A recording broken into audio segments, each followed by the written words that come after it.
Breaking Bridget. Light a match. Sheldon Whitehouse, the senator from Rhode Island, was accused of being a member of an all-white beach club. So Sheldon Whitehouse got caught on the fly, interviewed by a local journalist about his membership to an all-white beach club. You had expressed concerns about the membership of the all-white Bailey's Beach Club. Has there been any traction in that? Are there any minority members of the club now? He had a horrible answer, clearly never has done any press in his life. The people who are running the place are still working on that, and I'm sorry it hasn't happened yet. I don't know how he didn't have a better answer. Your thoughts on an elite, all-white, wealthy club? Should these clubs continue to exist? It's a long tradition in Rhode Island, and there are many of them. I think we just need to work our way through the issues. Thank you. But said that it was a long Rhode Island tradition, these clubs, which they are, but made it sound like all white clubs are a long Rhode Island tradition, which they kind of are. And then it went viral and he was trending and everybody was piling on. And it started on the left, but of course, then they blame the right for pouncing. He belongs to a beach club that I am quite familiar with.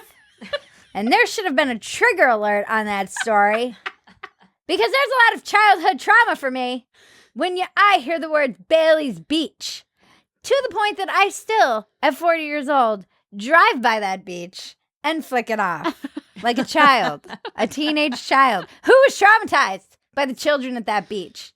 And that beach is not all white in policy. So there's nothing saying that you can discriminate openly against any race or minority or person.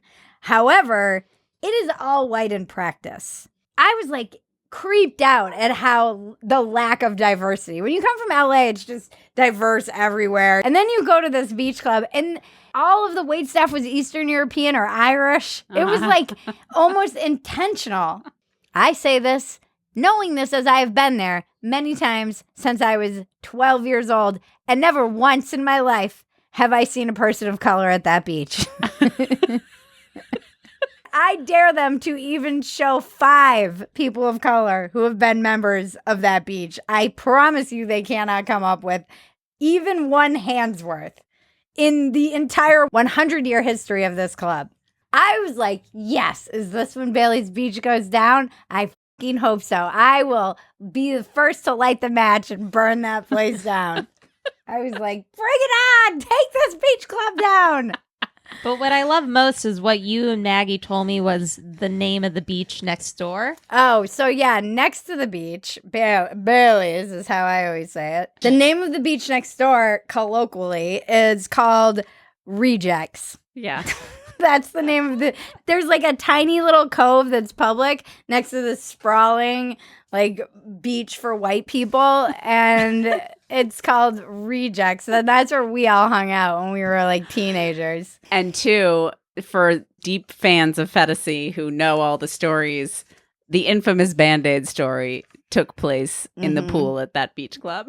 I was a nanny for one of the moms of that beach, and I will tell you, I used to cry every day. Many of the people there are some of the most despicable, horrible people in the whole entire world. And they're old money. It is old money, like Campbell's soup money and the Van Burens and the Hamiltons and they're very funny about new money. They won't even let new money in. Someone has to die to become a member of this club, and even then they won't let new money in. They hate new money. They're so snobby. It's the best. It's hilarious. I remember my grandmother would drop me off there once, and she was like, never forget that money doesn't mean you have class. Mm-hmm. And I remember that so well. She dropped me off in her pickup truck, and I was so embarrassed. Her big black pickup truck. She didn't give a shit. It kind of broke me just seeing that. Texting Maggie, I'm like, this is the greatest day of my life. This is the greatest day of my life. I was the little meme, like the little girl watching the house burn, just smiling, like, yes, I hope this place goes down. It's really, basically, it all comes down to you, though. Haven't you cursed that place multiple times? Yes, never with a witch. I tell people this consistently, and they don't listen to me. But that place will go down. And if it's not a hurricane, maybe it's going to be Senator Whitehouse being an idiot who doesn't know how to handle the press. It's not that it's all white. It's just that it's only white people.